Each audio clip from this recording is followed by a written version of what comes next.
नमस्कार, स्वागत आहे माझ्या चॅनलवरती सर्वांचं. सर्वजण आपला बहुमूल्य वेळ काढून माझा व्हिडिओ पाहत आहे, तर खूप धन्यवाद, अभिनंदन. पहा मित्रांनो, आपले शेळीपालन आणि आपल्या शेळीचा पालनामध्ये आपण शेळ्यांचं कसं चारा व्यवस्थापन आहे पहा. आपण आहे ना, आता गवारीचं शेत आहे बरं का, आणि गवार सगळी संपलेली आहे आणि आता शेळ्या राहिलेली गवार उनगडीला आलेली, त्याच्यामध्ये शेळ्या आपल्या चरत आहे पहा. तर शेळ्यांना असं दर दिवस वेगळं वेगळं मेजवानी जेवण लागतं मित्रांनो. आमचा शिरोई राज बरं का, 2 वर्षाचा ब्रँड आहे हा, नाथखोळा ब्रँड आहे बरं का.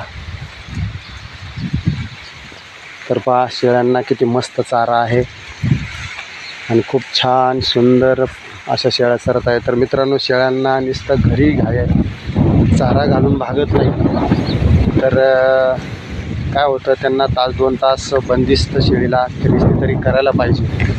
काय होतं, फिरिस्ती केल्यानं तिचं पाय वगैरे मोकळं होतात, तिला मोकळ्या हवेतला वातावरण हवामान याच्यात ती अगदी आनंदाने चरत असते आणि तिला पाहिजे ते गवत ती खात असते मित्रांनो. हे पहा, इथं अनेक प्रकारच्या वनस्पती आहेत पहा. चिबूक काटा आहे, काँग्रेस आहे, दुसरं चिमणचारा गवत आहे. हे पहा, गवारीचे लाकडे सुद्धा कडाकड खाता आहेत त्या. तर बंदिस्त शेळीला काय होतं आहे, आपणला मोजकाच चारा असतो दर दिवसचा. आपला मोर घास असेल, मेथी घास असेल, सुबाबळ असेल किंवा अन्य कोणते चारे असतील, गवत वगैरे असेल, तर काय होतं, त्यांना तेच खाऊन आहे ना कंटाळा येतो आणि मग काय होतं, बंदिस्त शेळी आजारी वगैरे पडते, आणखीन दुसरे आजार उद्भवतात. त्याच्यामुळं काय होतं, आपली नुकसान होते, हानी होते. त्यासाठी काय करा, बंदिस्त शेळीपालन तुम्ही नक्की करा, पण तास 2 तास 3 तास तरी दिवसातनं त्यांना फिरण्यासाठी फिरायला नेत जा, जेणेकरून काय होईल, त्यांची हवा पालट होईल आणि त्यांना नवीन नवीन वनस्पती रानातल्या खायला मिळतील. काय होतं, रानामध्ये अनेक प्रकारच्या वनस्पती आहेत आणि काही वनस्पती खूप औषधी आणि आयुर्वेदिक वनस्पती आहेत. त्याच्यामुळं काय होतं, शेळ्यांना वेगळ्या वनस्पतीपासून वेगळ्या प्रकारचं जीवनसत्व मिळत आहे आणि मग ते जीवनसत्व मिळाल्यामुळं त्यांची पचनशक्ती वगैरे होत आहे, चांगली होत आहे आणि दूध पण त्यांना चांगलं येत आहे आणि पिल्ल्यांना पण त्या दुधाचा उपयोग होत आहे. कारण काय होतं, शेळीने अनेक प्रकारची वनस्पती खाल्लेली असते शेतामध्ये आणि मग ते दूध पण त्याच पद्धतीचं, त्याच क्वालिटीचं शेळीला दूध येतं आणि ते जर पिल्लांनी जर पिलं तर पिल्ल्यांनासुद्धा त्याचा चांगला फायदा होतो आणि शेळीला पण दूध चांगलं येतं.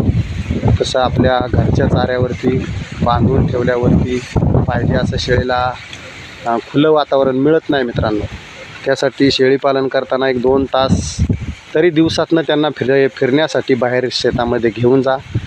एवढंच या व्हिडिओच्या माध्यमातून सांगायचं होतं मला, कारण शेतामध्ये अनेक प्रकारचे चारे असतात, अनेक प्रकारचे चारे खात असतात. हे पहा, आमचा शिरोई राज, घरी त्याला फक्त आम्ही घास घालतो आणि घासाच्या व्यतिरिक्त त्याला दुसरं काहीच चारा भेटत नाही. पण आज तो मी शेतामध्ये आणलेला आहे, तर पहा त्याला वाटते काय खाऊन काय नाही, सर्व प्रकारचे चारे आहेत आणि कसा खात आहे पाहतो. त्याच्यामुळं हा असा त्याचा हे आहे, कारण घरी फक्त आम्ही त्याला घासच घालतो, दुसरा काही चारा नसतो, पाला वगैरे असते. तर त्याला आज नवीन खाद्य भेटत आहे खायला. आजच आणला बरं का आम्ही शेतामध्ये, मी त्याला आणत नाही, पण आज मुद्दाम आणला मी त्याला शेतामध्ये. तर पाहतो गवत अगदी आवडीनं खात आहे. तर आपला व्हिडिओ संपूर्ण पाहिल्याबद्दल खूप खूप धन्यवाद. सर्वांचं खूप खूप अभिनंदन. असेच आपले नवनवीन व्हिडिओ पाहण्यासाठी चॅनलला सबस्क्राईब करा आणि लाईक करा व्हिडिओला. खूप धन्यवाद.